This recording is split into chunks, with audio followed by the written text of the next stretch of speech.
Hello aspirants, welcome to Epitome IAS Academy. So recently we have started the current affairs series. So in this series, from now onwards, we will be going to cover all the current affairs through MCQs. Okay. So ఇక్కడ నుంచి మనం ఏం చేద్దామంటే నేను ఇందాక చెప్పినట్టు MCQs format లో current affairs ని కవర్ చేద్దాం. అండ్ ఇవాళ మనం జూన్ 2023 కరెంట్ అఫైర్స్ ని తీసుకొని ఏమంటే జూన్ 2023 కరెంట్ అఫైర్స్ ని తీసుకొని ఈ జూన్ 2023 కరెంట్ అఫైర్స్ ని ఒక 3 పార్ట్స్ లో అంటే 3 డేస్ లో 3 వీడియోస్ లో మనం జూన్ కి సంబంధించిన కరెంట్ అఫైర్స్ అనేవి కవర్ చేద్దాం. ఓకే. అండ్ నేను నిన్న చెప్పినట్టు మన సోర్స్ ఎక్కడి నుంచి మనం కరెంట్ అఫైర్స్ తీసుకుంటామంటే number 1 will be taking sources from PIB press information bureau నుంచి మనం తీసుకుంటాం. ఆ తర్వాత will be taking from Yojana. Third source will be Kurukshetra. ఆ తర్వాత fourth source will be Hindu newspaper. ఆ తర్వాత fifth source will be Indian Express and sixth will be magazines, current affairs magazines. Okay. ఈ 6 సోర్సెస్ నుంచి మనం current affairs ని pick చేసుకొని ఏవైతే ఇంపార్టెంట్ కరెంట్ అఫైర్స్ ఉంటాయో, ఎగ్జామ్ కి రాదగ్గ ప్రాబబిలిటీ ఎక్కువ ఉన్న కరెంట్ అఫైర్స్ ఏవైతే ఉంటాయో వాటిని మనం ఎంసీక్యూస్ ఫార్మాట్ లో డిస్కస్ చేయడం జరుగుతుంది. Okay. So as I said earlier, today we will be starting with June 2023 current affairs. Okay. So ఇంకా లేట్ చేయకుండా క్వశ్చన్ నెంబర్ 1 చూద్దాం. If you see the question number 1 is telling about consider the following statements. కొన్ని statements ఇచ్చాడు కింద and we have to see what are those statements. Okay. So if you see the first statement, the Gobardhan scheme is an initiative of Government of India that aims to promote linear economy. Okay. ఈ statement కనుక మనం గమనిస్తే main గా stress చేస్తున్న point దేని మీదమ్మా? Gobardhan scheme మీద. తర్వాత second statement చూడండి, the unified registration portal of Gobardhan is an example of cooperative federalism. ఇది సెకండ్ పాయింట్. థర్డ్ పాయింట్ చూడండి, in an unified registration portal of Gobardhan, any government or cooperative or private entity operating or intending to set up a biogas, CBG or bio-CNG plant in India can obtain a registration number by enrolling in the portal. This is third statement. So, these 3 statements are gamaninte. These 3 statements, they are revolving around the scheme called Gobardhan scheme. And కింద question లో ఇంకేం ఇస్తున్నాడు, which of the following statements given above are correct. So పైన ఇచ్చిన statements లో మనం ఏం identify చేయాలి? కరెక్ట్ స్టేట్మెంట్స్ ఏంటో ఐడెంటిఫై చేయాలి. పాయింట్ అర్థమవుతుందా? So if you see, general గా ఈ గోబర్ధన్ స్కీమ్ అనేది మనకి ఈ జూన్ 2023లో మినిస్ట్రీ ఆఫ్ జల్ శక్తి ఏదైతే ఉందో, ఈ మినిస్ట్రీ ఆఫ్ జల్ శక్తి ఏ మినిస్ట్రీ అమ్మా? Ministry of Jal Shakti. ఈ మినిస్ట్రీ ఆఫ్ జల్ శక్తి ఏదైతే ఉందో, this ministry of Jal Shakti has launched an unified registration platform. దేనికోసం? ఫర్ ఈ గోబర్ధన్ స్కీమ్ లో ఏవైతే వస్తాయో వాటన్నిటి కోసం ఇది ఈ యూనిఫైడ్ రిజిస్ట్రేషన్ పోర్టల్ అనేది స్టార్ట్ చేయడం జరిగింది. ఇది యాక్చువల్ గా జూన్ 2023లో జరిగిన ఈవెంట్. పాయింట్ అర్థమవుతుందా? ఇప్పుడు జనరల్ గా ఈ గోబర్ధన్ స్కీమ్ లో జనరల్ గా ఈ పేరు గమనించండి, గోబర్ధన్ అని చెప్పి మనం చెప్తున్నాం. గోబర్ధన్ అంటే ఏంటి? ఈ గోబర్ధన్ కూడా మన వాళ్ళు ఒక డెఫినేషన్ అయితే ఇచ్చారు, ఒక ఎక్స్ప్లెనేషన్ అయితే ఇచ్చారు. జనరల్ గా ఈ గోబర్ధన్ అంటే గాల్వనైజింగ్. ఈ గోబర్ధన్ స్కీమ్ యొక్క ఫుల్ ఫామ్ ఒకసారి కనుక మనం గమనిస్తే ఫుల్ ఫామ్ ఏంటంటే అంటే రాసుకోండి, galvanising organic bio agro resources Dhan. ఏంటది? Galvanising bio agro organic bio agro resources Dhan. ఏంటది? Galvanising organic bio agro resources Dhan. ఇది జనరల్ గా గోబర్ధన్ యొక్క ఫుల్ ఫామ్. జనరల్ గా ఈ గోబర్ధన్ అనేది మెయిన్ ఏం ఏంటయ్యా అంటే, this Gobardhan scheme is mainly focusing on converting bio waste to wealth. ఏంటది? కన్వర్టింగ్ ఏమేంటి? Bio waste to wealth. Point అర్థమవుతుందా? దీని యొక్క మెయిన్ ఏమేంటి అంటే converting bio waste to else bio waste కానీ ఆర్ఎల్స్ నార్మల్ వేస్ట్ కానీ ఆర్ఎల్స్ ఆర్గానిక్ వేస్ట్ కానీ ఆర్ఎల్స్ ఆగ్రో వేస్ట్ కానీ ఏదైనా కానీ వేస్ట్ టు వెల్త్. అండ్ ఇక్కడ వీళ్ళు ఫాలో అవుతున్న పాయింట్ ఏంటంటే వేస్ట్ టు వెల్త్ అనేది వీళ్ళు చెప్తున్నారు through circular economy. Circular economy అంటే ఏంటి? ఫర్ సపోజ్ మనం వేస్ట్ నుంచి ఒక ప్రొడక్ట్ కనుక తయారు చేస్తే ఆ ప్రొడక్ట్ మళ్ళీ డీకంపోజ్ అయిన తర్వాత ఆర్ఎల్స్ కొన్ని రోజులు అయిపోయిన తర్వాత మళ్ళీ ఆ ప్రొడక్ట్ ఏమవుతుంది, again it will become waste. Point అర్థమవుతుందా? అండ్ అగైన్ ఆ వేస్ట్ ని తీసుకొచ్చి మళ్ళీ వీళ్ళు యూస్ఫుల్ ప్రొడక్ట్ గా వీళ్ళు తయారు చేసుకుంటారు. సో ఇక్కడ వీళ్ళు ఫాలో అవుతున్న టర్మ్ ఏంటంటే అంటే they are focusing on circular economy. ఇది పాయింట్ అర్థమవుతుందా? గోబర్ధన్ స్కీమ్ గురించి గుర్తుపెట్టుకోవాల్సిన ఒక 3 పాయింట్లు ఏంటంటే, ఫస్ట్ గోబర్ధన్ స్కీమ్ లో దాని యొక్క ఫుల్ ఫామ్ కనుక మనం చూస్తే galvanising organic bio agro resources Dhan, ఇది గోబర్ధన్ స్కీమ్ యొక్క ఫుల్ ఫామ్. ఆ తర్వాత this Gobardhan scheme is mainly focusing on to convert waste to wealth. ఇక్కడ వేస్ట్ అంటే it might be bio waste, it might be agro waste, it might be organic waste, whatever waste it is, దాన్ని again they are converting into wealth. అంటే ఏంటి, కొత్త products చేసి వాళ్ళు అమ్ముకుంటారు అనమాట. ఆ తర్వాత they are mainly focusing on circular economy. And recent గా జూన్ 2023లో ministry of Jal Shakti it has started an integrated platform for this Gobardhan scheme. ఇక్కడ ఈ ఇంటిగ్రేటెడ్ ప్లాట్ఫామ్ లో ఏముంటుందా అంటే whatever the projects going in India, అంటే ఏంటి, ఇండియాలో ఉన్న గోబర్ధన్ స్కీమ్ కి సంబంధించిన ప్రాజెక్ట్స్ డేటా మొత్తం ఆ పోర్టల్లో ఉంటుంది. అండ్ ఇంకా అప్కమింగ్ డేస్ లో రాగలిగిన ఆ స్కీమ్ కి సంబంధించిన విషయాలు మొత్తం కూడా ఆ పోర్టల్లో వీళ్ళు ఇంక్లూడ్ చేసి పెడతారనమాట. ఓకే, సో ఇప్పుడు క్వశ్చన్ కనుక గమనిస్తే క్వశ్చన్ లో వీడు ఏం చెప్తున్నాడు, క్వశ్చన్ లో స్టేట్మెంట్ 1 గమనించండి. Gobardhan scheme is an initiative of government of India that AIIMS to promote linear economy అని చెప్తున్నాడు. పాయింట్ అర్థమవుతుందా? ఇక్కడ ఈ స్టేట్మెంట్ లో తప్పెక్కడ ఉంది, ప్రమోట్ లీనియర్ ఎకానమీ అని చెప్తున్నాడు. జనరల్ గా ఇందా మనం మాట్లాడుకున్న విషయంలో టాపిక్ లో ఏ టైప్ ఆఫ్ ఎకానమీని వీళ్ళు ఏం చేస్తున్నారమ్మా, సర్క్యులర్ ఎకానమీని ప్రమోట్ చేయడానికి వీళ్ళు ప్లాన్ చేస్తున్నారనమాట. కానీ క్వశ్చన్ లో వీడు లీనియర్ ఎకానమీ ఇచ్చాడు కాబట్టి first option will be wrong. So ఎప్పుడైతే ఫస్ట్ ఆప్షన్ రాంగ్ అయిపోతుందో కింద వచ్చిన ఆప్షన్స్ లో ఆ ఫస్ట్ ఆప్షన్ ని తీసేయండి. అలా కనుక తీసేస్తే first option A will be eliminated and option C will be eliminated and option D also gets eliminated. Okay, ఇప్పుడు మిగిలిన ఆప్షన్ ఏంటి, option B 2 and 3 only. Point అర్థమవుతుందా? అండ్ 2 and 3 పాయింట్స్ స్టేట్మెంట్స్ కూడా ఒకసారి మనం గమనిద్దాం. సెకండ్ స్టేట్మెంట్ ఏం చెప్తుంది, the unified registration portal of Gobardhan is an example of cooperative federalism అని చెప్తుంది.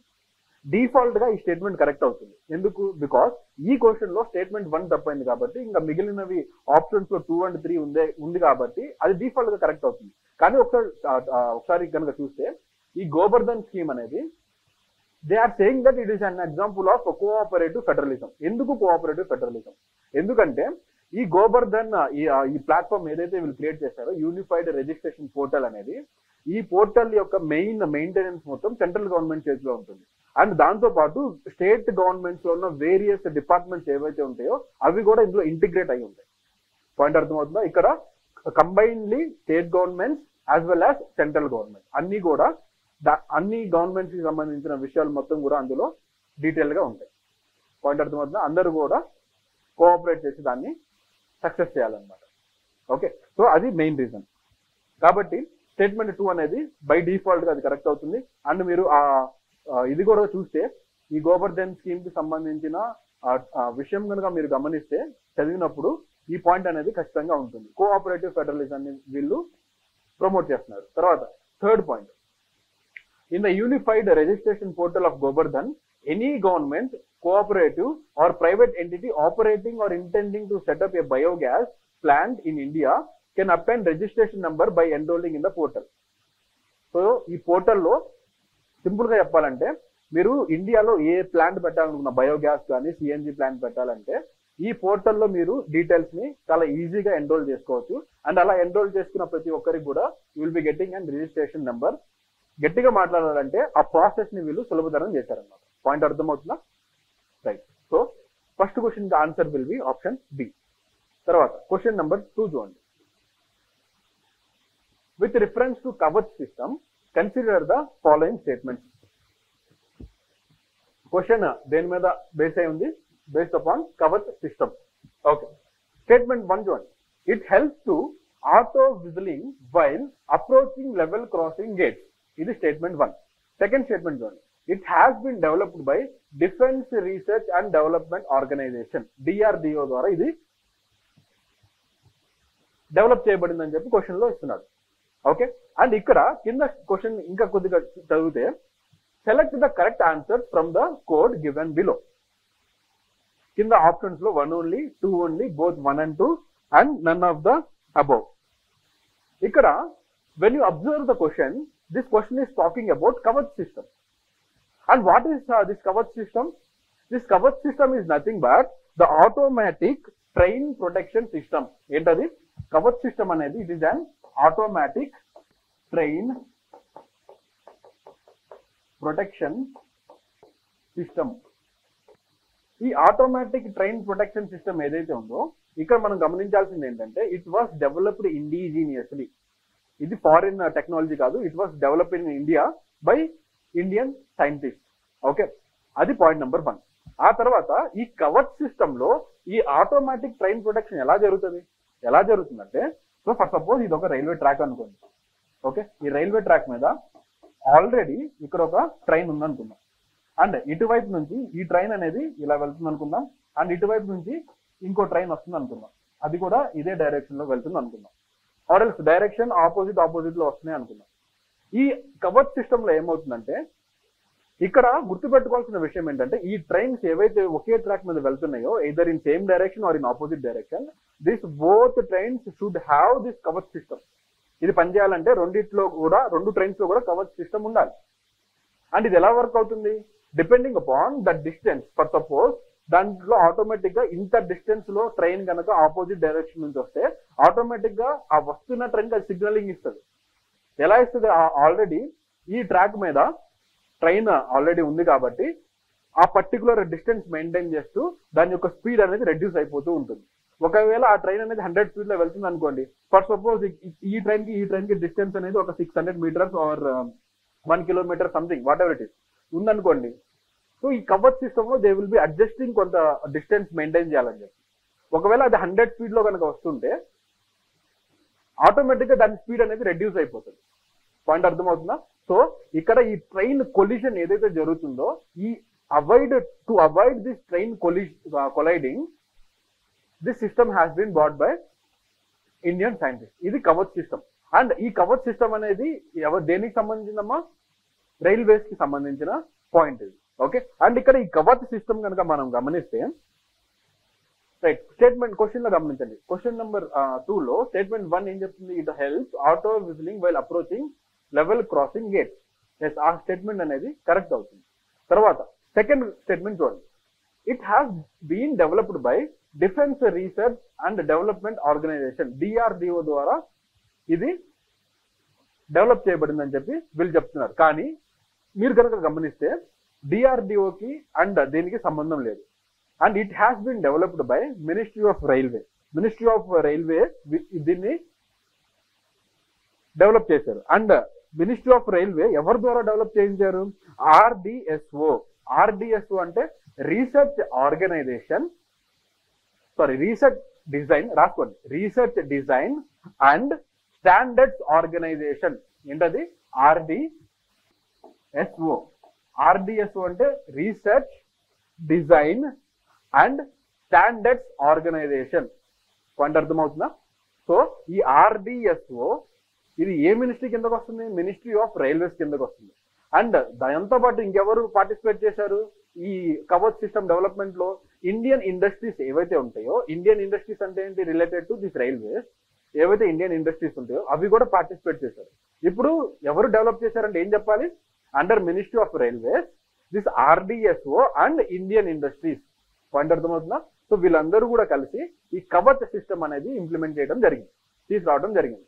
అండ్ ఇక్కడ ఈ యాంటీ కొలిజన్ సిస్టమ్ వీళ్ళు డెవలప్ చేశారు అంటే ఇక్కడ గుర్తుపెట్టుకోవాల్సిన విషయం ఏంటంటే అంటే ఒకే ట్రాక్ మీద 2 ట్రైన్స్ కనుక వెళ్తుంటే ఆ 2 ట్రైన్స్ లో కూడా ఈ యాక్టివ్ కవచ్ సిస్టమ్ అనేది ఉండాలి. కవచ్ సిస్టమ్ ఉండటమే కాదు, ఆ కవచ్ సిస్టమ్ అనేది పనిచేస్తూ ఉండాలి. అప్పుడు మాత్రమే ఈ కొలిజన్స్ కి అవాయిడ్ చేయొచ్చు. పాయింట్ అర్థమవుతుందా? రైట్. తర్వాత అండ్ ఈ సోర్స్ మనం ఎక్కడి నుంచి తీసుకున్నామంటే ఇండియన్ ఎక్స్ప్రెస్ నుంచి జూన్ మంత్ లో వస్తుంది. ఆ జూన్ మంత్ లో వచ్చిన ఇండియన్ ఎక్స్ప్రెస్ లో ఒక ఆర్టికల్ ఉంటుంది, దాని నుంచి ఈ క్వశ్చన్ అనేది మనం ఫ్రేమ్ చేయడం జరిగింది. తర్వాత ఇందా మనం చెప్పినట్టు it was designed by or developed by research design and standards organisation of ministry of railways in collaboration with Indian industry. Okay, ఈ పాయింట్ అనేది ఇంపార్టెంట్. తర్వాత క్వశ్చన్ నెంబర్ 3 కొద్దిగా జాగ్రత్తగా టైం తీసుకొని చూడండి. క్వశ్చన్ నెంబర్ 3 ఏం చెప్తుంది? Consider the following statements. First statement చూడండి, Indian pulses output has decrease in 2022-2023. ఇది పాయింట్ నెంబర్ 1. సెకండ్ పాయింట్ చూడండి, the yellow or white peas, దాన్నే హిందీలో మటర్ అని చెప్పి పిలుస్తారు, అండ్ చిక్ పీస్ హిందీలో చనా అని చెప్పి పిలుస్తారు, has recorded dramatic import reduction in 2022 and 2023. ఇది statement number 2. Statement number 3 observe చేయండి, the minimum support price of chana has been raised between 2013-14 and 2022-2023. ఇవి మూడు కూడా 3 different statements based upon imports of India. Okay, and ఈ question అనేది మనం ఎక్కడి నుంచి పిక్ చేసుకున్నామంటే ఇండియన్ ఎక్స్ప్రెస్ నుంచి మనం పిక్ చేసుకున్నాం. ఇండియన్ ఎక్స్ప్రెస్ లో వచ్చిన ఆర్టికల్ నుంచి పిక్ చేసుకున్నాం. అండ్ ఇండియన్ ఎక్స్ప్రెస్ లో ఈ ఆర్టికల్ ఎలా వచ్చిందంటే, ఈ ఆర్టికల్ ఏం చెప్తుందంటే, how India has become relatively Atma Nirbhar in pulses and compared to edible oils. Point అర్థమవుతుందా? ఈ క్వశ్చన్ సోర్స్ ఏంటి? ఇండియన్ ఎక్స్ప్రెస్ లో వచ్చిన ఆర్టికల్, అండ్ ఆర్టికల్ టైటిల్ ఏంటి? How India has become relatively Atma Nirbhar in pulses compared to edible oils. ఇది source.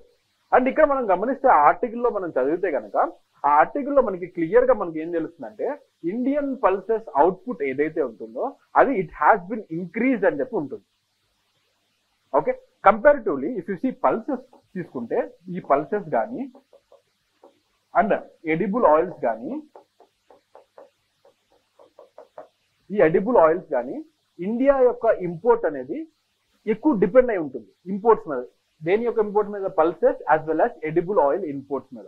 కానీ ఎప్పుడైతే మనం ఆత్మ నిర్భర్ అని చెప్పి కొత్త పాయింట్ తీసుకొచ్చారో గవర్నమెంట్ లో, కొన్ని ఇయర్స్ లో, రీసెంట్ ఇయర్స్ లో కనుక మనం గమనిస్తే ఈ పల్సెస్ ఇంపోర్ట్స్ అనేవి చాలా శాతం వరకు తగ్గిపోయాయి. అండ్ ఇప్పుడు మన ఇండియాలో మన డిమాండ్ కి తగ్గట్టు మనం ఎంత డిమాండ్ క్యాటర్ చేస్తున్నామంటే 90% of the demand has been catered by Indian pulses itself. Point అర్థమవుతుందా? బయట నుంచి ఇంపోర్ట్స్ తగ్గిపోయాయి. మనము ఫర్ సపోజ్ ఒక 100% డిమాండ్ కనుక ఉంటే ఇండియా పాపులేషన్ మొత్తం మీద 90% ఆఫ్ ద పాపులేషన్ కి, అంటే 90% ఆఫ్ ద డిమాండ్ కి మన ఇండియన్ పల్సెస్ సరిపోతుంది అనమాట. అంటే ఏంటి, మనం ప్రొడక్షన్ అనేది పెంచడం జరిగింది. అలా అని చెప్పి ఎడిబుల్ ఆయిల్స్ యొక్క డిమాండ్ ప్రొడక్షన్ పెరిగిందా? లేదు. ఎడిబుల్ ఆయిల్స్ మీద మనం ఇంకా ఇంపోర్ట్స్ మీద ఆధారపడి ఉంటున్నాం అనమాట. ఓకే, సో దానికి సంబంధించిన ఆర్టికల్లో వచ్చిన పాయింట్స్ అనమాట ఇది. ఓకే, ఇక్కడ కనుక మనం గమనిస్తే ఇందాక నేను చెప్పినట్టు ఆ ఆర్టికల్లో మనకి క్లియర్ గా it was mention that Indian pulses output has increased అని చెప్పి ఉంటుంది 2022-2023లో. పాయింట్ అర్థమవుతుందా? అండ్ ఇక్కడ క్వశ్చన్ లో వీడు డిక్రీజ్ అని ఇచ్చాడు. ఆటోమేటిక్ గా స్టేట్మెంట్ 1 అనేది తప్పు అయిపోతుంది. ఎప్పుడైతే స్టేట్మెంట్ 1 తప్పు అవుతుందో ఇక్కడ ఎలిమినేషన్ మెథడ్ ఉపయోగించి ఒకసారి కనుక మనం గమనిస్తే ఆప్షన్ ఏ తప్పు అవుతుంది, ఆప్షన్ సి తప్పు అవుతుంది, ఆప్షన్ డి తప్పు అవుతుంది. అండ్ ఇంకా బై డిఫాల్ట్ గా మిగిలిన స్టేట్మెంట్స్ ఏంటి? Second statement and third statement. And కొన్ని సార్లు మాత్రమే ఈ టెక్నిక్ అనేది వర్కౌట్ అవుతూ ఉంటుంది. ఇంకా గట్టిగా మాట్లాడాలంటే స్టేట్ పీసీఎస్ ఎగ్జామ్స్ లో ఈ టెక్నిక్ స్టిల్ వర్క్ అవుతుంది. బట్ యూపీఎస్సీలో ఈ టెక్నిక్ అనేది తగ్గిపోయింది. ఎందుకంటే కింద వీడు ఆప్షన్స్ లో వాడు ఈ 1, 2, 3 అలా ఇవ్వట్లేదు. Only 1 statement is correct, only 2 statements are correct, only 3 statements are correct అని చెప్పి ఇస్తున్నారు. వాడు ప్యాటర్న్ మార్చుకున్నాడు. కానీ పీసీఎస్ ఎగ్జామ్స్ లో మనం ఈ ప్యాటర్న్ ని మనం ఐడెంటిఫై చేయొచ్చు. ఓకే, సో సెకండ్ స్టేట్మెంట్ కనుక గమనిస్తే ఈ ఎల్లో కానీ వైట్ పీస్ ఏదైతే ఉంటుందో అండ్ చిక్ పీ ఏదైతే ఉంటుందో it has recorded dramatic import reduction. ఎందుకు ఇంపోర్ట్ రిడక్షన్ ఎందుకు తగ్గింది? మన ఇండియాలో ప్రొడక్షన్ పెరిగింది కాబట్టి మనం ఇంపోర్ట్స్ చేసుకోవట్లేదు. పాయింట్ అర్థమవుతుందా? So second statement is correct. And third statement కనుక గమనిస్తే ఎంఎస్పీ ఏదైతే ఉందో, ఈ చనాకు సంబంధించిన ఎంఎస్పీ ఏదైతే ఉందో it has been raised between 2013-2014 and 2022-2023. అంటే ఏంటి? 2013-2014లో ఎంతైతే ఎంఎస్పి ఉంటుందో అక్కడి నుంచి ఇప్పుడు కంపేర్ చేసుకుంటే ఆ ఎంఎస్పిని వీళ్ళు పెంచడం జరిగింది. ఇక్కడ మనం గమనించాల్సిన విషయం ఏంటంటే ఇక్కడ ఎంఎస్పి అని చెప్పి మాట్లాడుతున్నాం. సో ఎంఎస్పి అంటే ఏంటి? MSP is nothing but it minimum support price. ఈ మినిమం సపోర్ట్ ప్రైస్ ఎవరిస్తారు, ఎవరికి ఇస్తారు? ఈ మినిమం సపోర్ట్ ప్రైస్ అనేది గవర్నమెంట్ అనేది గ్యారంటీ ఇస్తుంది. ఎవరికి? ఫార్మర్స్ కి. ఎప్పుడైతే వాళ్ళు కల్టివేషన్ చేయక ముందే, ఫర్ సపోజ్ ఇక్కడ చనా గురించి మాట్లాడుతున్నాం అంటే ఏంటి? ఈ చనాకి కేజీకి ఇన్ని రూపాయలు ఇస్తామని చెప్పి గవర్నమెంట్ ఆఫ్ ఇండియా అనేది ఒక లిస్ట్ రిలీజ్ చేస్తుంది. అండ్ ఈ ఎంఎస్పిలో దాదాపు మనకి ఎడిబుల్ ఆయిల్స్ కొన్ని ఉంటాయి అండ్ అలాగే గ్రెయిన్స్ అనేవి కొన్ని ఉంటాయి అన్నమాట. సో అందులో చనా అనేది ఒక పాయింట్. అందులో చనా యొక్క ప్రైస్ పర్ కేజీ ఇంత ఉంటుందని చెప్పి గవర్నమెంట్ అనేది వీళ్ళు కల్టివేట్ చేయక ముందే లిస్ట్ అనేది రిలీజ్ చేస్తారు. పాయింట్ అర్థమవుతుందా? ఎందుకు ఇలా చేస్తారు అంటే, ఫర్ సపోజ్ నేను ఫార్మర్ అయితే కనుక నేను ఒక 100 క్వింటాల్స్ ఆఫ్ చనాని పండిస్తే, for suppose government is saying that 1 kgకి నేను మీకు 10 రూపీస్ ఇస్తానని చెప్పి మినిమం ప్రైస్ అనేది ఫిక్స్ చేసింది. మార్కెట్ లో నేను ఏం చేస్తాను? ఫస్ట్ ఆ ప్రొడక్షన్ వచ్చిన వెంటనే first I will be selling in market. Market లో నాకు 10 రూపీస్ కంటే ఒక 20 రూపీస్ 30 రూపీస్ వస్తుంది అనుకోండి, నేను అక్కడ అమ్మేసుకుంటాను. ఫర్ సపోజ్ మార్కెట్ లో నేను ప్రొడక్షన్ చేశాను కాబట్టి నా దగ్గర ఉన్న చనాతో పాటు నాతో పాటు చుట్టుపక్కల ఉన్న ఫార్మర్స్ యొక్క ప్రొడక్షన్ కూడా పెరుగుతుంది కాబట్టి ఆటోమేటిక్ ఏమవుతుంది? డిమాండ్ అనేది తగ్గిపోతుంది. పాయింట్ అర్థమవుతుందా? Production and demand concept. Demand తగ్గిపోయినప్పుడు ఏమవుతుంది? సర్ప్లస్ ప్రొడక్షన్ ఉన్నప్పుడు డిమాండ్ తగ్గిపోయినప్పుడు రేట్ కూడా తగ్గిపోతుంది. సో అప్పుడు ఫర్ సపోజ్ రేట్ అనేది 8 రూపీస్ ఆర్ 7 రూపీస్ వచ్చింది అనుకోండి, మార్కెట్ ఇన్ఫ్లేషన్ ఆర్ మార్కెట్ లో ఉన్న డిమాండ్ మీద డిపెండ్ అయ్యి, అప్పుడు నేను ఏం చేస్తాను? గవర్నమెంట్ దగ్గరికి వెళ్తాను. ఎందుకు? Government already per KG 10 rupees వాళ్ళు ఇస్తున్నారు. అది మార్కెట్ లో ఎంత రేట్ ఉన్నా కానీ, ఎక్కువ రేట్ ఉన్నా తక్కువ రేట్ ఉన్నా దే హ్యావ్ ఫిక్స్డ్. ఇది ఎప్పుడు ఫిక్స్ చేశారు? గవర్నమెంట్ ఈ ప్రొడక్షన్ చేయక ముందే వీళ్ళు ఫిక్స్ చేశారు. పాయింట్ అర్థమవుతుందా? ప్రొడక్షన్ చేసిన తర్వాత కాదు, ప్రొడక్షన్ చేయక ముందే నేను 10 రూపీస్ ఇస్తాను, నువ్వు ప్రొడక్షన్ స్టార్ట్ చేయి. వీళ్ళు స్టార్ట్ చేశారు. మార్కెట్ లో ఎక్కువ ప్రైస్ ఉంది, నేను అక్కడ అమ్ముకుంటా. మార్కెట్ లో తక్కువ ప్రైస్ ఉంది, నేను గవర్నమెంట్ దగ్గరకు వచ్చి గవర్నమెంట్ అమ్ముకుంటా. పాయింట్ అర్థమవుతుందా? సో గవర్నమెంట్ ఏంటంటే ఈ మార్కెట్ ఫ్లక్చువేషన్స్ ని బ్యాలెన్స్ చేయడం కోసం ఈ గవర్నమెంట్ అనేది ఈ ఫార్మర్స్ కి మినిమం సపోర్ట్ ప్రైస్ అని చెప్పి వీళ్ళు తీసుకొస్తారు. ఎందుకు వీళ్ళు తీసుకొస్తారంటే they want to create a level playing field. Fair and remunerative prices ఏవైతే ఉంటాయో అవి ఫార్మర్స్ కి అందాలని చెప్పి వీళ్ళు తీసుకొస్తారు. పాయింట్ అర్థమవుతుందా? ఇక్కడ ఎంఎస్పీ అంటే మినిమం అమ్మ, మాక్సిమం నువ్వు మార్కెట్ లో ఎంతకైనా అమ్ముకుంటావు. పాయింట్ అర్థమవుతుందా? రైట్. సో ఈ మినిమం సపోర్ట్ ప్రైస్ అనేది చనా యొక్క minimum support price it has been raised. Last decade తో పోల్చుకుంటే ఈ డెకేడ్ లో పెరిగింది అనమాట. పాయింట్ అర్థమవుతుంది అది. సో కాబట్టి సెకండ్ స్టేట్మెంట్ కూడా కరెక్ట్. సో థర్డ్ స్టేట్మెంట్ కూడా correct. So option 2 and 3 will be the right answer. Okay, agriculture లో వస్తాయి మా questions, important current affairs agriculture questions. ఇక్కడ కనుక మనం చూస్తే ఆ ఆర్టికల్లో వీళ్ళు ఒక పాయింట్ మెన్షన్ చేయడం జరిగింది. ఈ according to agriculture ministry, India's pulses output has increased from 19.26 metric ton in 2013-2014 to 27.50 metric ton in 2022-2023. Point అర్థమవుతుందా? ఇక్కడ పల్సెస్ అవుట్పుట్ అనేది పెరిగింది. ఎప్పుడైతే అవుట్పుట్ పెరుగుతుందో ఆటోమేటిక్ గా ఇంపోర్ట్స్ అనేవి మనం తగ్గించుకుంటాం. Okay, right. తర్వాత క్వశ్చన్ నెంబర్ 4. క్వశ్చన్ నెంబర్ 4 కొద్దిగా జాగ్రత్తగా గమనించండి. If you observe this question number 4, this question number 4 is talking about consider the following statements. Okay, statements కింద కొన్ని స్టేట్మెంట్స్ ఇచ్చారు, అవి చూడాలి. స్టేట్మెంట్ 1 చూడండి. స్టేట్మెంట్ 1 ఏం చెప్తుంది? Strategic petroleum reserves are stockpiles of crude oil maintained by countries or private industries which are meant to tackle emergency situations to counter short term supply disruptions. ఇది general గా ఏంటంటే ఈ strategic petroleum reserve కి సంబంధించిన definition మొత్తం కూడా statement 1 లో ఇచ్చాడు. అది రైట్ డెఫినేషన్ రాంగ్ డెఫినేషన్ పక్కన పెట్టండి. నేచర్ ఏంటి? It is explaining the definition of something. అక్కడ సంథింగ్ ఏంటి? Strategic petroleum reserve. అది రైట్ ఆర్ రాంగ్ చూద్దాం. తర్వాత second one, the strategic crude oil storage facility in India is managed by Hindustan petroleum corporation, HPCL manage చేస్తుందని చెప్పి ఈ statement 2 ఇస్తున్నాడు. Okay, ఇప్పుడు ఈ క్వశ్చన్ కనుక గమనిస్తే ఈ క్వశ్చన్ లో మనం ఏం చేయాలి? కరెక్ట్ ఆన్సర్స్ ఏంటో ఐడెంటిఫై చేయాలి. పాయింట్ అర్థమవుతుందా? ఇప్పుడు మనం గమనించాల్సింది ఏంటంటే this question is revolving around strategic petroleum reserves. First strategic petroleum reserves అంటే ఏంటో తెలుసుకోవాలి. జనరల్ గా ఈ స్ట్రాటజిక్ పెట్రోలియం రిజర్వ్స్ కనుక మనం చూస్తే ఈ స్ట్రాటజిక్ పెట్రోలియం రిజర్వ్స్ ఏంటంటే మన ఇండియా కానీ ఎప్పుడైనా వార్ సిచ్యువేషన్ ఫేస్ చేస్తున్నప్పుడు కానీ ఆర్ ఎల్స్ ఇంటర్నేషనల్ వైడ్ గా ఏమన్నా డిస్రప్షన్స్ జరిగినప్పుడు కానీ ఆర్ ఎల్స్ ఏదైనా ఫెమైన్స్ వచ్చినప్పుడు కానీ, ఐ మీన్ ఫెమైన్స్ అంటే ఫైనాన్షియల్ ఫెమైన్స్ అనుకోండి, వచ్చినప్పుడు కానీ ఇండియా యొక్క ఆ పెట్రోల్ కన్జంప్షన్ ఏదైతే ఉంటుందో కన్జంప్షన్ అయితే మనం తగ్గించలేం. అండ్ మనకి వచ్చే ఇంపోర్ట్స్ ఎక్కువగా కూడా ఈ పెట్రోలియం క్రూడ్ ఆయిల్ ఉంటుంది కాబట్టి దీన్ని మేనేజ్ చేయడానికి కొన్ని రిజర్వ్స్ అనేవి వీళ్ళు పక్కన పెట్టి ఉంటారనమాట. అంటే ఏంటి, ఫ్యూచర్ లో ఏదైనా ప్రాబ్లం వచ్చినప్పుడు పెట్రోలియం రిజర్వ్స్ మన దగ్గర లేనప్పుడు, ఇంపోర్ట్ చేసుకునే ఫెసిలిటీస్ లేనప్పుడు, ఇంటర్నేషనల్ వైడ్ గా కొన్ని ఇష్యూస్ వచ్చినప్పుడు ఆ స్ట్రాటజిక్ పెట్రోలియం రిజర్వ్స్ నుంచి కొన్ని రోజుల పాటు ఆర్ ఎల్స్ కొన్ని మంత్స్ పాటు సర్వైవ్ అవడం కోసం కొన్ని ప్లేసెస్ లో ఈ రిజర్వ్స్ అనేది తీసి పక్కన పెడతారన్నమాట. ఇది యాక్చువల్ గా స్ట్రాటజిక్ పెట్రోలియం రిజర్వ్ అంటే. జనరల్ గా మనం గమనిస్తే ఇండియాలో ఆల్రెడీ మనకి ఈ స్ట్రాటజిక్ పెట్రోలియం రిజర్వ్స్ అనేవి ఉన్నాయన్నమాట. సో మోస్ట్ ఆఫ్ ద ఈ స్ట్రాటజిక్ పెట్రోలియం రిజర్వ్స్ అన్ని కూడా మనకి సౌత్ ఇండియాలోనే కనిపిస్తాయి. మరీ ముఖ్యంగా కర్ణాటక అండ్ ఇండియాలో ఎక్కువగా కనిపిస్తాయి. సో కర్ణాటక అండ్ ఆంధ్రప్రదేశ్ లో. అండ్ కర్ణాటకలో ఏ ప్లేస్ లో ఉంటుంది, కర్ణాటకలో కనుక మనం గమనిస్తే మ్యాంగళూర్ అండ్ పాడూర్. ఎక్కడ, మ్యాంగళూర్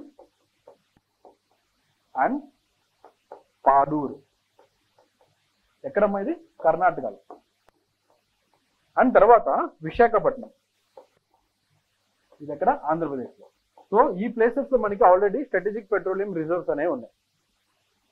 అండ్ మరి ఇది కరెంట్ అఫైర్స్ లో ఎందుకు ఉన్నాయా అంటే, కరెంట్ అఫైర్స్ లో ఇంకో పెట్రోలియం స్ట్రాటజిక్ పెట్రోలియం రిజర్వ్ ఎక్కడ పెట్టాలని చెప్పి ఒక ఇష్యూ అయితే జరుగుతుంది.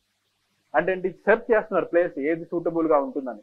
And they are considering Rajasthan లో పెట్టాలని చెప్పి they are trying to explore to have the strategic petroleum reserve in Rajasthan. అది ఇంకా వర్కౌట్ అవ్వలేదు కాబట్టి ఇది న్యూస్ లో ఉందన్నమాట. ఓకే. అండ్ ఇక్కడ ఈ స్ట్రాటజిక్ పెట్రోలియం రిజర్వ్స్ కనుక మనం గమనిస్తే ఏ ప్లేసెస్ లో ఉన్నాయి, మ్యాంగళూర్ అండ్ పాడూర్, తర్వాత విశాఖపట్నం ఇన్ ఆంధ్రప్రదేశ్. ఈ 3 ప్లేసెస్ లోనే ఉన్నాయి. ఓకే. తర్వాత క్వశ్చన్ చూడండి, petroleum strategic reserves are stockpiles of crude oils maintained by countries or private industries which are meant to tackle emergency situation to counter short term supply disruption. Yes, ఇది correct definition అనమాట. Point అర్థమవుతుందా? So కాబట్టి statement 1 అనేది correct అవుతుంది. Statement 2 చూడండి, it has been strategic crude oil storage facility in India is managed by Hindustan petroleum corporation limited, HPCL అనేది maintain చేస్తుందని చెప్పి వీళ్ళు చెప్తున్నారు. కానీ నిజానికి కనుక మనకు చూస్తే ఈ రిజర్వ్స్ అనేవి ఎవరు మెయింటైన్ చేస్తారంటే Indian strategic petroleum reserves limited. ఎవరు, ఇండియన్ స్ట్రాటజిక్ పెట్రోలియం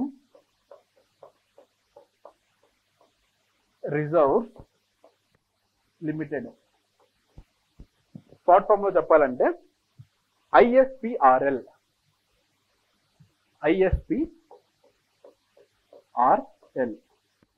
ఈ ఆర్గనైజేషన్ ఏదైతే ఉందో ఇది it will be maintaining the strategic petroleum reserves. And ఇది స్ట్రాటజిక్ పెట్రోలియం రిజర్వ్స్ అనేది ఏ మినిస్ట్రీ కిందకు వస్తుందమ్మా, it comes under ministry of petroleum and crude oil. ఏంటది, ministry of petroleum and natural gas. Crude oil or natural gas ఏదైనా చెప్పుకోవచ్చు, or else short cut లో చెప్పుకోవాలంటే మినిస్ట్రీ ఆఫ్ పెట్రోలియం అని చెప్పి రాసుకోండి. దాని తర్వాత సో కాబట్టి స్టేట్మెంట్ 2 అనేది ఇక్కడ స్టేట్మెంట్ 2 లో ఈ saying that HPCL. So HPCL is wrong. ISPRL, Indian strategic petroleum reserves limited అనేది it will be managing the strategic crude oil storage facilities. So statement 2 తప్పైంది కాబట్టి స్టేట్మెంట్ 1 కరెక్ట్ అవుతుంది కాబట్టి only A is the correct answer for this question. Point అర్థమవుతుందా? Right. So ఇది కూడా మనకి Indian Express లో వచ్చిన ఆర్టికల్లో ఉంటుంది అనమాట. Okay. Question number 5, consider the following statements. Statements కనుక ఒకసారి గమనిస్తే ఇది ఎకానమీకి సంబంధించిన క్వశ్చన్ అమ్మా. ఎకానమీకి సంబంధించిన question. Question number 5, evergreening of loans are a process of removing bad loans from books of banks after making adequate provisions for them, whereas loan write-off is a practice of extending new or additional loans. ఇది statement 1. Statement 1 లో కనుక మనం గమనిస్తే వీడు ఇక్కడ ever greening of loans గురించి మాట్లాడుతున్నాడు. ఆ తర్వాత లోన్ రైట్ ఆఫ్ గురించి వీడు మాట్లాడుతున్నాడు. రెండు కాన్సెప్ట్స్ గురించి వీడు మాట్లాడుతున్నాడు. సెకండ్ స్టేట్మెంట్ చూడండి, the PJ Nayak committee highlighted the significance of evergreening bank. ఇది సెకండ్ స్టేట్మెంట్. ఇక్కడ మనం ఏం గమనించాలి, సెలెక్ట్ ద కరెక్ట్ స్టేట్మెంట్ అనేది మన టాస్క్ అన్నమాట. ఇప్పుడు ఇక్కడ కనుక మనం గమనిస్తే ఈ స్టేట్మెంట్ 1 లో he's talking about 2 types of loans. ఏంటవి? 2 types of concepts in economy. First one evergreening loans, evergreening of loans. రెండోది లోన్ రైటింగ్ ఆఫ్. రెండు కాన్సెప్ట్స్ మాట్లాడుతున్నాడు. ఇక్కడ ఒకసారి చూస్తే ఈ ఎవర్ గ్రీనింగ్ ఆఫ్ లోన్స్ గనక ఒకసారి గమనిస్తే జనరల్ గా ఈ ఎవర్ గ్రీనింగ్ ఆఫ్ లోన్స్ అంటే ఏంటి? It is an process of extending. ఏంటది? It is an process of extending the ongoing loans and giving new loans. Point అర్థమవుతుందా? ప్రాసెస్ ఆఫ్ ఎక్స్టెండింగ్ లోన్స్, బ్రాకెట్లో ఆన్ గోయింగ్ లోన్స్ కానీ or else additional loans కానీ ఎవరికి? For those who is unable to repay the loan. Point అర్థమవుతుందా? For suppose నేను ఒక 100 rupees loan తీసుకున్నాను.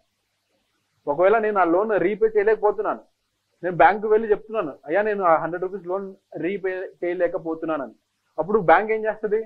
అవునా, సరే అయితే నేను ఎక్స్ట్రా 50 రూపీస్ ఇస్తాను, ఈ 50 రూపీస్ నువ్వు తీసుకో, ఈ 50 రూపీస్తో నువ్వు ఏదైనా పని చేయి, ఆ వచ్చిన డబ్బులతో ఆ 100 రూపీస్ ప్లస్ ఈ 50 రూపీస్ లోన్ కూడా కలిపి కట్టేసి అని చెప్పి చెప్తుంది అనమాట.